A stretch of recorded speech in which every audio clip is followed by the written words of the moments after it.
Magandang gabi po mga kaibigan, kababayan at mga kapatid. Mahalagang issue po ang ating pag-uusapan ngayong gabi. May kaugnayan pa rin po dito sa balita, mainit na balita tungkol po dito sa isang NPA na nahuli sa Cagayan Valley. Ang mga senador po, yung opposition senators, si Kiko Pangilinan, Drilon, Contiveros, De Lima, nagpalabas po sila ng statement na kung saan the demand for the release from detention center nitong Amanda Etchanes na ito, sapagkat ang sinasabi nga nila for humanitarian reason, dahil may bata, may sanggol 1 month old. Ang sinasabi po natin dito, kung ito tolerate po natin, ito ay magiging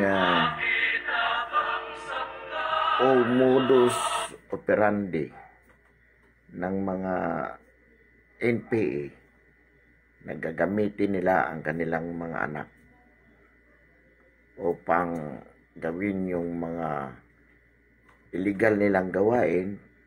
Pagkatapos yung kanilang mga anak 1 month old, gagamitin nila para sila ay ma-exempted sa batas, which should not be. Ngayon po itong panawagan ng mga senador na ito.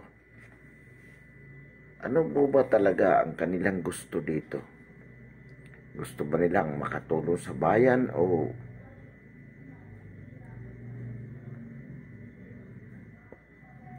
panigan ang mga terorista? So ano mang pagsisikap ng ating gobyerno na dapat wakasan itong digmaan na ito, nagiging mahirap sapagkat mismo ang mga opisyalis ng gobyerno na kalaban ng administrasyon ang humahadlang sa mga pagsisikap na ito. Nasalip na tumulong sila as a government agencies, tulungan nila ang pamahalaan nang sa gayon epektibong maipatupad ang mga palisiya nito for good governance, at especially yung may kaugnayan sa mga kalaban ng Estado. Ngunit ang ginagawa ng mga senador na ito, halimbawa itong opposition, sa kanilang pagdidemanda palayain itong Amanda na ito, that will be a gesture in favor of the enemy of the state, the CPP, NPA, NDF, which has been declared a terrorist group already. So ito ang problema sa ating system of government. We cannot compel, because of their being an independent, to cooperate with the administration, with the executive branch, with the president, for the president to fully implement the policies on war against the terrorists, namely CPP, NPA, NDF. Under the guise of humanitarian reason, whatever, the demand for the release. Pag iyan po ay napalaya, at sa tuwing may maaresto tayong ganito, mababaliwala yung effort ng mga military na mahuli itong mga mga NPA na ito. Related pa rin sa isyong ito. We have reviewed, tiningnan natin yung video na hearing sa Senado. At mukha, it appears that the findings of the Senate committee and perhaps the Senate as a whole most likely it will acquit the Makabayan bloc for being for lack of direct evidence. Yun ang posible nilang gamitin. Sapagkat sa paraan ng pagtatanong ni Senator Lacson doon sa mga witnesses, naghahanap sila ng direct evidence to establish the direct link between the Makabayan bloc representatives at the lower house and the allegation that they are member of the CPP, NPA, NDF. Na alam naman natin na hindi ito ganun kadaling ma-provide ng mga witnesses. Although kung titingnan po natin yung mga sinasabi nila based on their statements, as we have said before, kitang-kita mo yung preponderance of evidence na ibig sabihin, sinabi natin preponderance, kung ibabalance mo, titimbangin mo ang ebidensya which were presented by the Makabayan bloc representatives and the rebel returnees,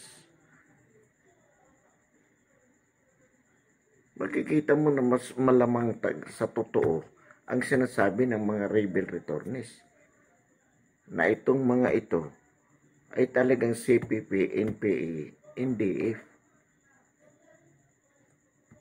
because of the command responsibilities, sapagkat ito ay nakasama nila, nakita nila na nandun. But masyadong naging legalistic.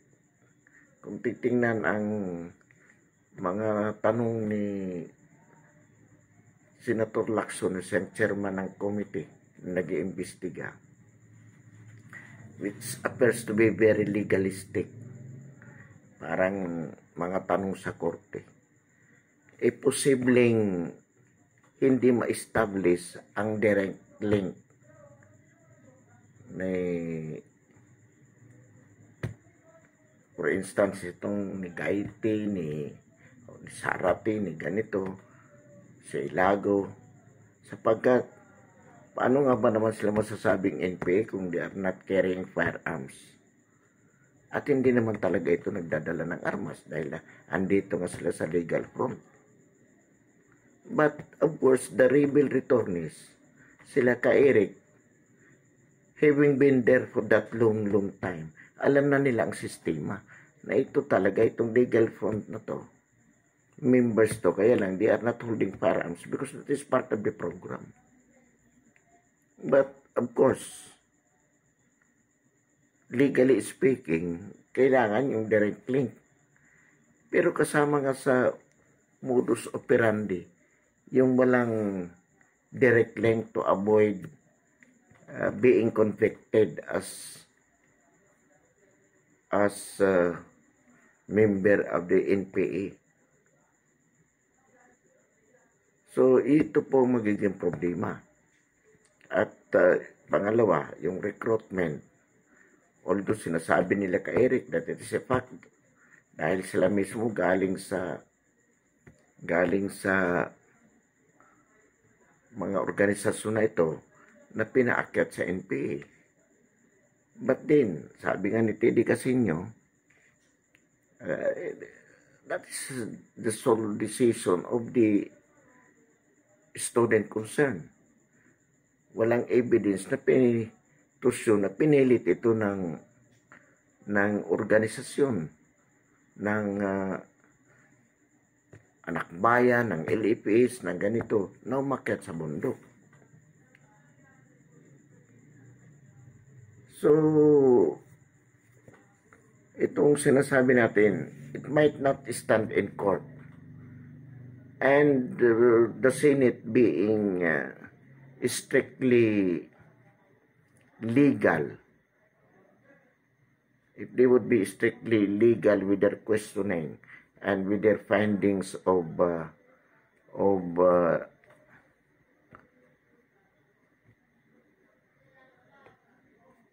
probability or of the facts that they are looking for, they would be looking for a direct evidence.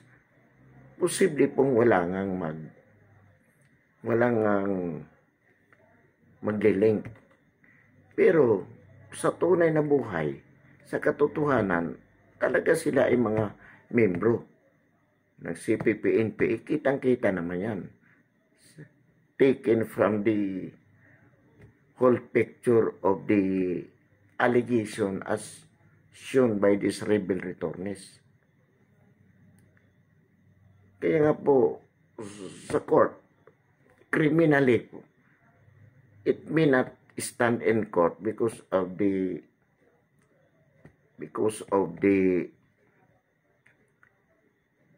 reasonable doubt that is required to convict criminally. But insofar as the dismissal of the members of the House is concerned, alam naman natin na kailangan lang, this being by nature an administrative case. So, substantial evidence lang. At ano yung sinasabi ng substantial evidence? So long as it would be reasonable for anyone to believe that there is probable cause that the person has committed a crime, even if other people think otherwise, that is sufficient to convict administratively. So kung titingnan natin yung mga ebidensya doon na nailatag, mukhang pwede nang tanggalin because it is more substantially proven. But sa tingin nga natin, dahil sa pamamaraan ng magtatanong, mukhang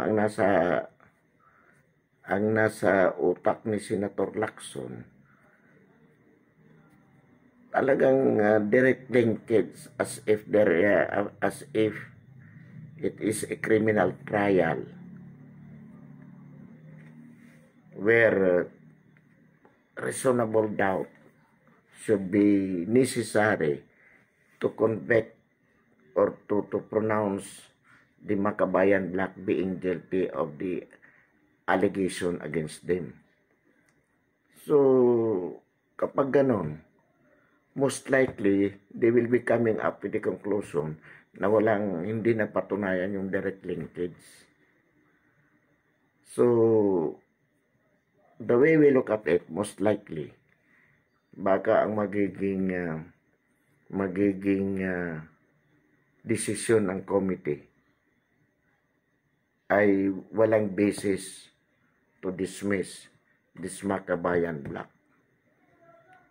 At iyan po ay magiging malaking dagok sa kumpanya against the CPP, NPA, NDF. Meaning, the finding would be prejudicial to the government. That would be a big leap on the part of the communist movement. So, that would be adverse in effect. So, ano ngayon ang ating magiging recourse dito, paninindigan? Ang sinasabi po natin sa simpleng pananaw ng sambayan ng Pilipino at base na rin sa karanasan nitong mga rebel returnees na siyang tumatayong testigo ngayon at sa mga karanasan ng mga magulang na nawalan ng anak and other circumstantial evidence to prove na talaga namang itong Makabayan Black ay membro ng CPP, NPA, NDF. At sabi nga natin, by virtue of the principles of conspiracy, conspirator to. So even if they do not carry firearms, just the same, they are equally guilty with those people actually fighting against the government. So, kaya nga po tayo nandito ngayon. Meron tayong mga ganitong vlogging upang makatulong tayo sa information dissemination na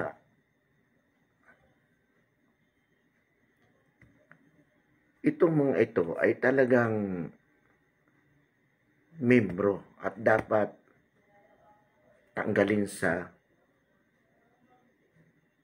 Kongreso. Una po yan ay pinaglalaban natin. Tanggalin sila sa Kongreso at kasabay din ng enlightenment on the part of the public for them to be able to know the atrocities, the injustices, the terrorism activities, the terrorism being launched by this communist by the CPP, NPA, NDF against the Filipino people. Kaya po, dito tayo umaapila sa sambayanan na hindi na po dito pinag-uusapan yung kailangan tong ganitong ebidensya para paniwalaan natin na talagang ito ay mga membro. Marami na pong circumstances, pangyayari na nagpapatunay. Kung tutusin po, wala naman, isa lang naman ang linya ng kanilang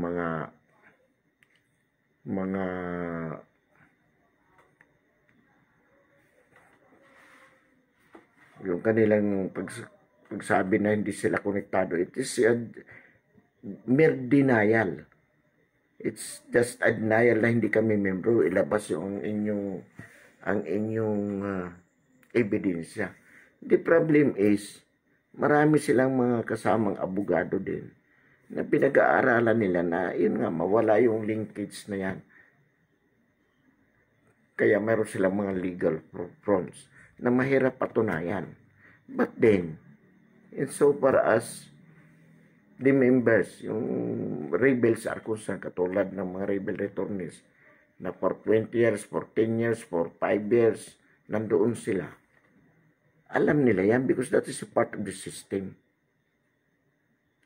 But as to direct linkage, wala talaga makikita dyan kasi sa sistema nila, tinanggal yon. So, nasa ating sambayanan, sa ating matamtamang pag-analisa sa mga kaganapan, hindi lang sa Senado, bagkus sa lahat ng venue, yung mga interviews sa mga rebel returnees, sa mga military, at sa mga senador na rin, makikita po natin na talagang maliwanag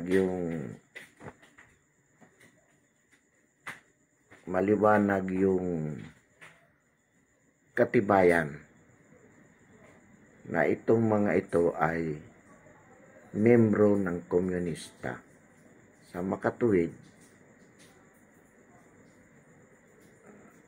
lalo na itong mga Makabayan Black sa mababang kapulungan ay dapat natanggalin agad-agad para maputol yung money supply at yung iba pang opportunity accruing to their positions, which to a certain degree help the organization to the prejudice of the government.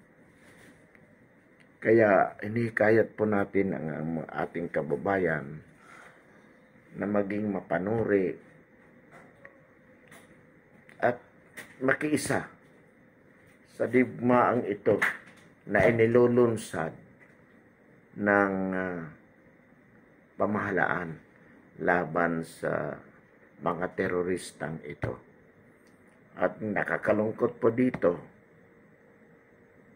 ang mga opisyalis ng ating pamahalaan, katulad po ang maahensya, katulad halimbawa ng Senado, ang mababang kapulungan, the lower house of Congress, the CHR, the Commission on Human Rights. They are not cooperative with the President and the military in winning this war against the CPP, NPA, NDF for many reasons. Number one is political. With respect to the senators opposing this war, ang gusto lang nila pabagsakin ang Pangulo. Ang presidente ay mabigo sa kanyang pagsisikap na mawakasan na itong gera ng CPP, NPA, NDF na ito. Mawala na bilang mga teroristang grupo. Hindi nais mawala ng mga opposition senators ito sapagkat they can use it as an issue against whomever the president will support as president in the 2022 presidential election. Kaya gagawin nila ang lahat, hindi sila makikipagtulungan. Wala silang pakialam kung ang bayan ay nagdurusa dito sa ginagawang terorismo ng mga komunista at ng mga NPA. Wala silang pakialam dyan. Ang kanilang, they are now projecting na napakasama ng administration na ito, inhuman, kaya they even demand for the release of Amanda, yung nahuli sa Cagayan, dahil may bata, may sanggol, umano, at hindi naman daw totoong talagang ito ay NPA. Ang baril, ang armas na nahuli ay planted evidence lang. At itong sinusuportahan pa nila ang military, kasuhan sa ombudsman. So ano pong implication nito?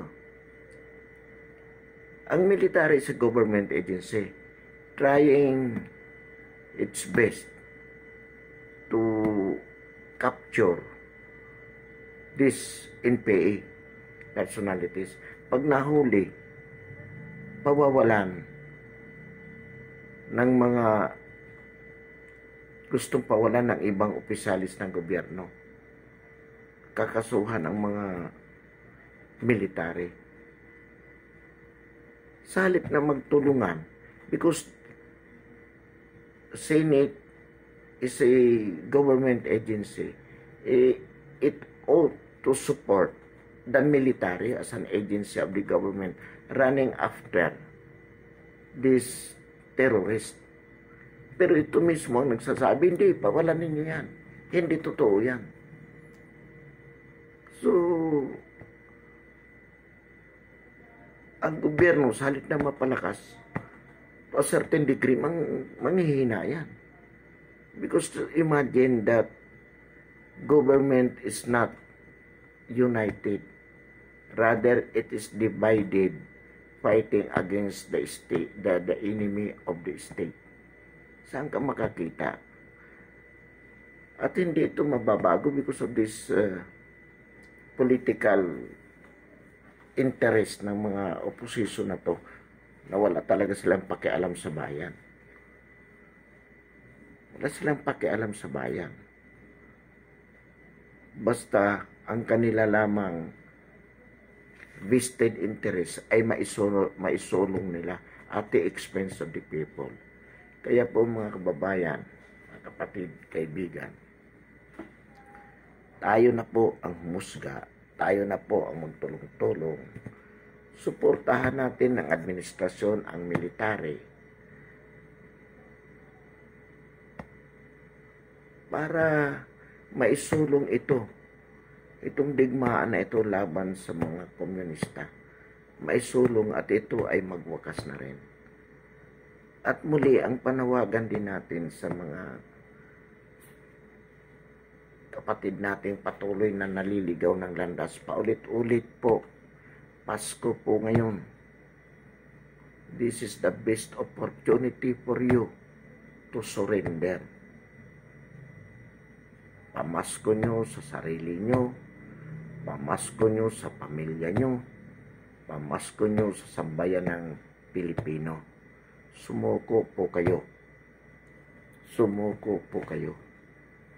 Huwag nyo nang hintayin yung maglalaban-laban pa tayo. Sapagkat kapag hindi po kayo sumuko, hindi po titigil ang ating Pangulo, ang ating mga military at pulis, na kayo po ay usigin, habulin, saan man kayo naroroon. Sapagkat determinado po ang Pangulo na ito ay wakasan sa loob ng kanyang termino, yung digmaan na ito. So muli po, pinakikiusapan natin kayo. Never mind abismo politics sa politicians, lalo na yung mga opposition senators. Ginagamit din lang kayo para i-promote yung kanilang mga political interest. At ito namang Makabayan Black at itong ibang mga congressman, nananawagan din po tayo na simulan po ninyo ang auster proceeding, yung para matanggal itong Makabayan Black. Sapagkat totoo naman po yan, hindi naman tayo ganun ka bubo para hindi natin maintindihan ang mga revelasyon ng mga rebel returnees at yung proceedings sa Congress, sa Senado. Kitang-kita naman natin doon. Natural naman sa mga taong ito, Makabayan Black, na mag-deny. Pero ang denial nila wala namang basis. Ang lagi lang sinasabi nila, patunayan nyo. But by preponderance of evidence, no? Preponderantly, talagang will establish naman yung mga aligasyon na yan. Although nga sinasabi natin, it might not stand in court. Those evidences might not stand in court to prosecute these people for lack of direct evidence. But for purposes of common people believing as to whether indeed this Makabayan Black are members of the communist, of the CPP, NP, NDF, there are so much evidence to prove it based on the statements, testimonies of the rebel returnees within the Senate or even in different venues where they have declared their testimonies through various interviews. So, nihiling natin, tayo ng mga sambayan ng Pilipino ang humusga, magdesisyon kung ano talaga ang totoo dito based on testimonies of both sides. At anuman ang magiging desisyon ng Senado, which most probably sasabihin nila, hindi totoo, hindi napatunayan ang Makabayan Black being connected with the NPA, CPP, NPA, NDF. Or kung sila man ay connected sila man ay CPP at members of the Communist Party of the Philippines, where membership per se is not a crime, so there is no basis. But as there is no basis to dismiss them from the lower house, to recommend for their dismissal in the lower house. But as to whether they are NPA or not, there is no sufficient evidence to prove it. So most likely, hindi matatanggal ang mga Makabayan Black sa lower house. Yun po ang mangyayari. Kung magkaganon, tayo na pong sambayanan ang kumilos. Hindi ibig sabihin kung ano ang pinalabas na findings ng Senado ay yun na rin ang totoo.